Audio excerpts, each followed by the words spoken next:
Hello guys, welcome to our YouTube channel study with M. आज मैं आप सभी के लिए काफ़ी इंपॉर्टेंट वीडियो लेके आई हूँ। तो देखिए, आपके आगामी उत्तराखंड पुलिस के एग्ज़ाम के रिगार्डिंग आप सभी को एक इम्पॉर्टेंट और यूनिक क्लास प्रोवाइड कराई जा रही है। ये क्लास आपको डेली सुबह 10 बजे प्रोवाइड कराई जाती है, जो कि आपके आगामी उत्तराखंड पुलिस के एग्ज़ाम के साथ साथ अदर उत्तराखंड एग्ज़ाम के लिए भी काफ़ी महत्वपूर्ण रहने वाली है। और देखिए, आप सभी को अभी तक 5 क्लास ऑलरेडी प्रोवाइड करा दिए गए हैं। आज ये छठी क्लास है। तो जिन लोगों ने पुरानी क्लासेस नहीं देखी है, स्टडी विद एम पर प्लेलिस्ट बनी हुई है, तो वहाँ पे आप विजिट करके उन सारी क्लासेस को एक साथ देख सकते हैं। तो चलिए, आज की इस क्लास को हम स्टार्ट करते हैं। स्टार्ट करने से पहले जिन लोगों ने अभी तक हमारे YouTube channel study with M को सब्सक्राइब नहीं किया है, वो सब्सक्राइब कर लें। साथ ही साथ बगल में जो बेल आइकन दिख रहा है, इसे भी प्रेस कर लें, ताकि हम कोई भी वीडियो डालते हैं तो उसका नोटिफिकेशन आपके पास जल्द से जल्द पहुँच जाए।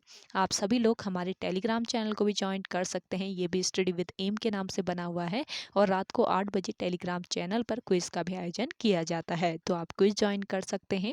तो चलिए, आज के इस सीरीज़ को हम कंटिन्यू करते हैं। इस सीरीज़ का पहला क्वेश्चन है, हिंदी के प्रथम गद्यकार कौन है? तो देखिए, हिंदी के प्रथम गद्यकार हैं लल्लू लाल।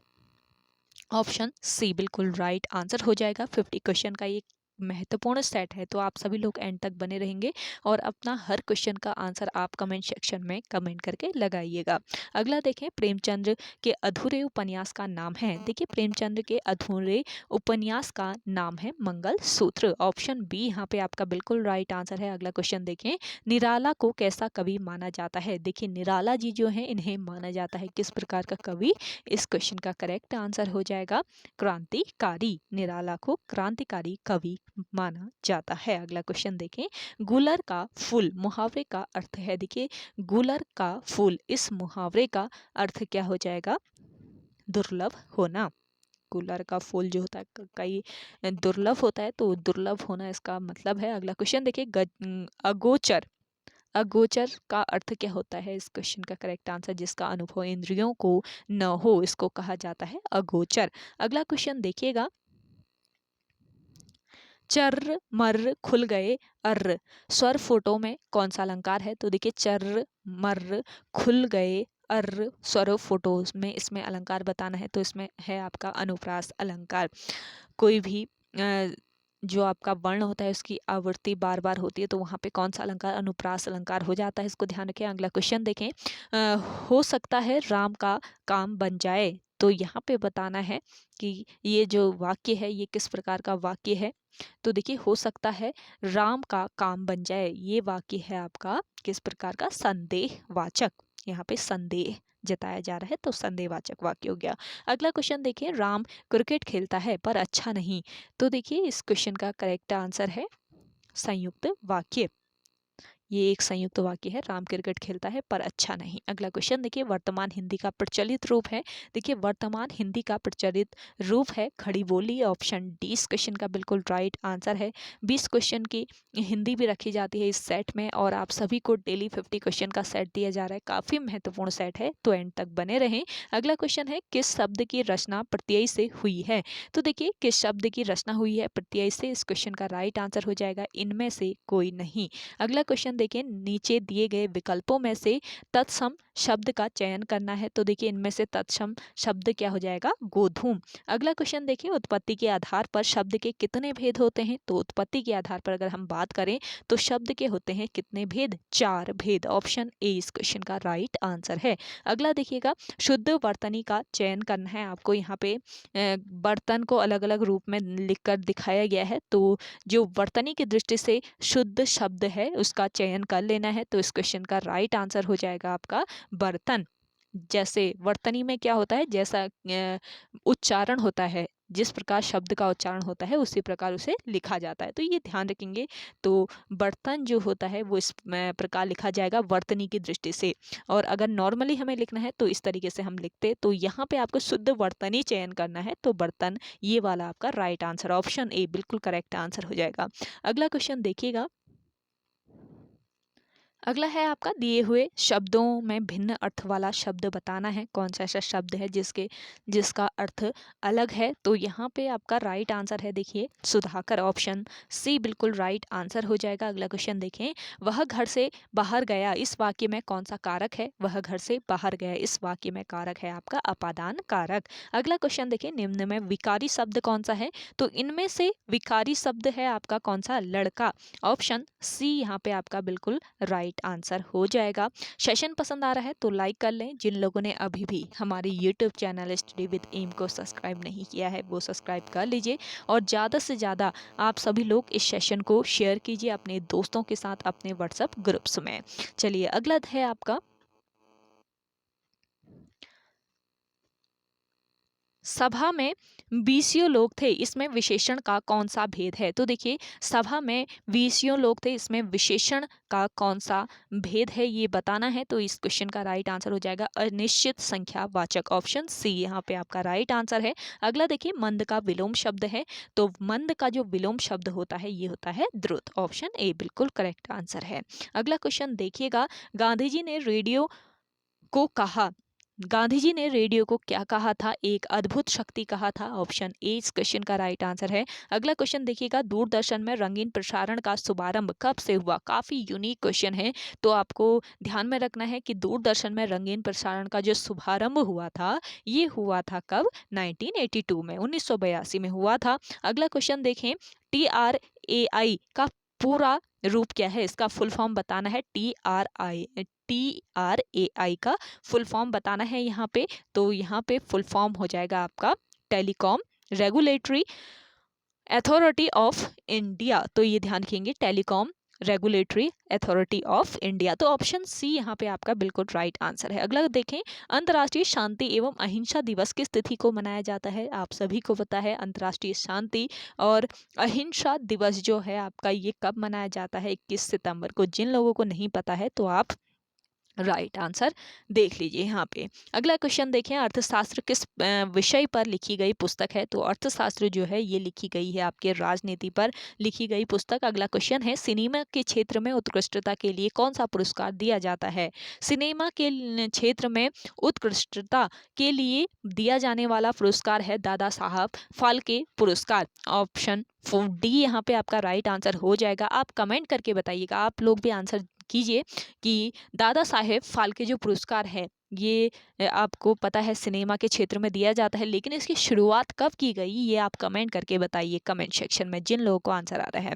अगला क्वेश्चन देखिए, सारनाथ स्थित राष्ट्रीय स्तंभ का कौन सा भाग राष्ट्रीय प्रतीक के रूप में लिया गया है। तो देखिए सारनाथ स्थित राष्ट्रीय स्तंभ का ये जो भाग है ये है आपका शीर्ष भाग, जो कि राष्ट्रीय प्रतीक के रूप में लिया गया है। अगले क्वेश्चन की ओर बढ़ते हैं, वायुसेना में प्रथम महिला पायलट कौन है। तो देखिए वायुसेना की अगर हम बात करें तो वायुसेना में प्रथम महिला पायलट है, इनमें से 4 ऑप्शन दिए गए हैं, इनमें से है आपकी कौन सी, हरिता कौर दयाल, ऑप्शन बी इस क्वेश्चन का राइट आंसर है। अगला क्वेश्चन देखिए, स्पेस की संसद का नाम क्या है। तो देखिए स्पेस की जो संसद है इसका जो नाम है वो क्या है, कॉटेस, ऑप्शन ए इस क्वेश्चन का राइट आंसर हो जाएगा आपका। अगला क्वेश्चन देखिएगा, IBM का अर्थ क्या है। तो देखिए IBM का अर्थ हो जाएगा आपका क्या, इसका फुल फॉर्म होता है international business machine, option A यहाँ पे आपका बिल्कुल राइट आंसर है।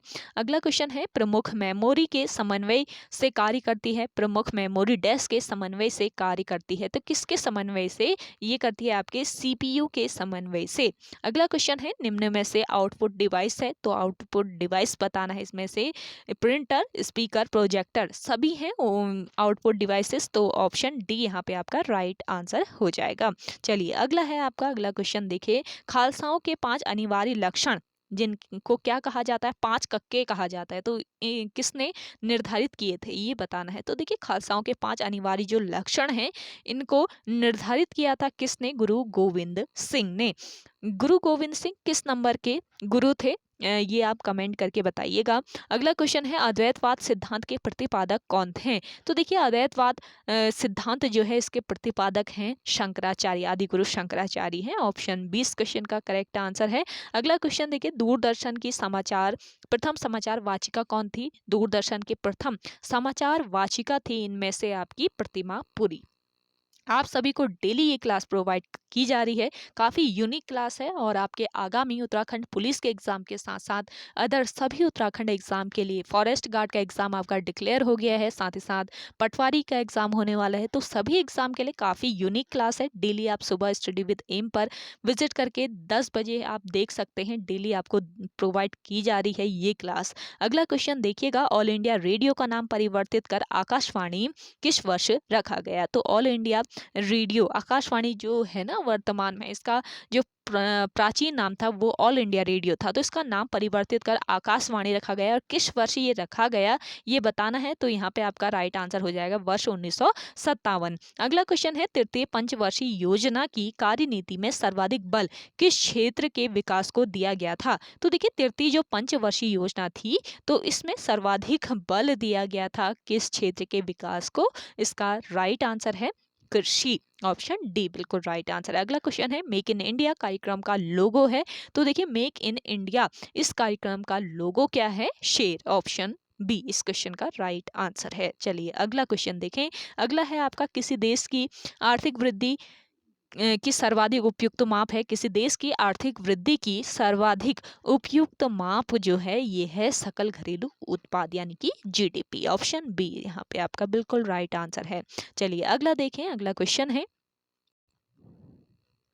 भारत का सबसे बड़ा उद्योग कौन सा है? भारत का सबसे बड़ा जो उद्योग है ये है कपड़ा उद्योग। ऑप्शन ए यहाँ पे आपका राइट आंसर है। अगला क्वेश्चन देखें, हरित क्रांति के दौरान मोटे अनाजों और दलहन का उत्पादन क्या हुआ था? घटा था, बढ़ा था, अपरिवर्तित रहा था, कितने गुना बढ़ा था? ये बताना है इनमें से आपको करेक्ट आंसर करके। तो यहाँ पे आपका राइट आंसर हो जाएगा घटा था। हरित क्रांति के दौरान मोटे अनाजों और दलहन का जो उत्पादन हुआ था वो क्या हुआ था? कम हो गया था यानी घट गया था। अगला क्वेश्चन है, हाइड्रोजन बम किसने विकसित किया था? हाइड्रोजन बम को विकसित किया था किसने? एडवर्ड टेलर ने। ऑप्शन डी यहाँ पे आपका राइट आंसर है। अगला क्वेश्चन देखें, बैरल में कितने लीटर होते हैं? तो देखिए, बैरल में लीटरों की संख्या होती है 159। ऑप्शन सी यहाँ पे आपका राइट आंसर है। अगला क्वेश्चन देखें, निम्न में से कौन सुमेलित नहीं है? तो इनमें से सुमेलित नहीं है कौन सा? टैक्योमीटर, दाबांतर। ऑप्शन बी यहाँ पे आपका इस क्वेश्चन का करेक्ट आंसर है। अगला क्वेश्चन देखें, संविधान सभा के उद्घाटन अधिवेशन की अध्यक्षता किसने की थी? तो देखिए, संविधान सभा के उद्घाटन अधिवेशन की जो अध्यक्षता है वो किसने की थी? यहाँ पे आपका राइट आंसर है सच्चिदानंद सिन्हा। ऑप्शन ए बिल्कुल राइट आंसर हो जाएगा। अगला देखें, भारतीय संविधान की तीसरी अनुसूची का संबंध है।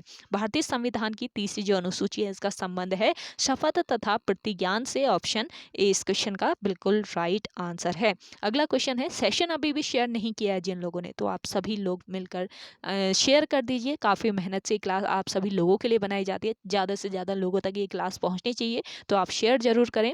अगला क्वेश्चन है, नागरिकता प्राप्त करने व खोने के विषय में विस्तार से चर्चा कहाँ की गई है?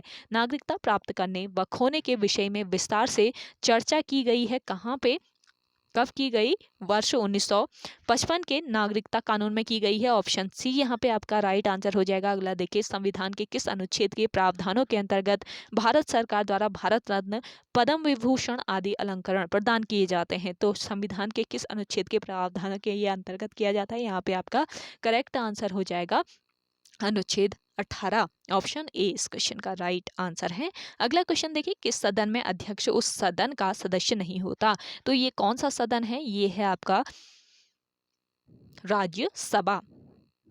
ऑप्शन ए इस क्वेश्चन का राइट आंसर हो जाएगा। अगला क्वेश्चन देखिए, भारतीय संविधान के निर्माण में सर्वाधिक गंभीर प्रभाव निम्नलिखित में से किसने छोड़ा है? भारतीय संविधान के निर्माण में सर्वाधिक गंभीर प्रभाव छोड़ा है किसने? इसका राइट आंसर हो जाएगा भारत सरकार अधिनियम 1935 ने। ऑप्शन बी इस क्वेश्चन का राइट आंसर है। आपको 50 क्वेश्चन का ये सेट दिया जा रहा है, तो आउट ऑफ 50 आपने आज के सेट में कितना स्कोर किया जल्दी से कमेंट सेक्शन में कमेंट करके बताएं। और साथ ही साथ आपको ये क्लास कैसी लग रही है ये भी आपको कमेंट करके बताना है। अपने आंसर भी आप सभी लोग हर क्वेश्चन का करते रहें। अगला क्वेश्चन देखिए, निम्न में से कौन सा दर्रा सिक्किम राज्य में स्थित है? तो देखिए, सिक्किम राज्य में स्थित दर्रा है नाथुला एवं जेलेपला। ऑप्शन ए यहाँ पे आपका राइट आंसर है। दर्रों से अक्सर क्वेश्चन पूछ लिए जाते हैं आयोग के द्वारा, तो ध्यान रखिए। अगला क्वेश्चन देखिए, वैनगंगा तथा पैनगंगा किसकी सहायक नदी है?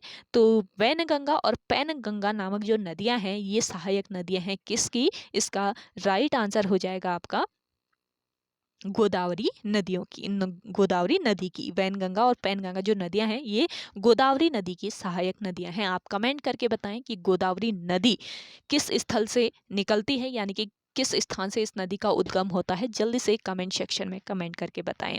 तो ओके गाइस, आज के सेशन में इतना ही। आई होप आप सभी को आज का ये सेशन पसंद आया होगा। अगर आप सभी को आज का ये सेशन पसंद आता है तो इस सेशन को लाइक कीजिए, शेयर कीजिए। जिन लोगों ने अभी तक हमारे YouTube channel study with M को सब्सक्राइब नहीं किया है वो सब्सक्राइब कर लीजिए। और डेली सुबह ये 10 बजे ये क्लास प्रोवाइड कराई जा रही है आप सभी को, तो आप डेली सुबह 10 बजे इस क्लास को फॉलो कर सकते हैं। स्टडी विद एम पर विजिट करके सभी आगामी एग्जाम के लिए क्लास काफ़ी महत्वपूर्ण रहने वाली है। तो चलिए मिलते हैं एक नई इंटरेस्टिंग वीडियोज़ के साथ, तब तक के लिए धन्यवाद।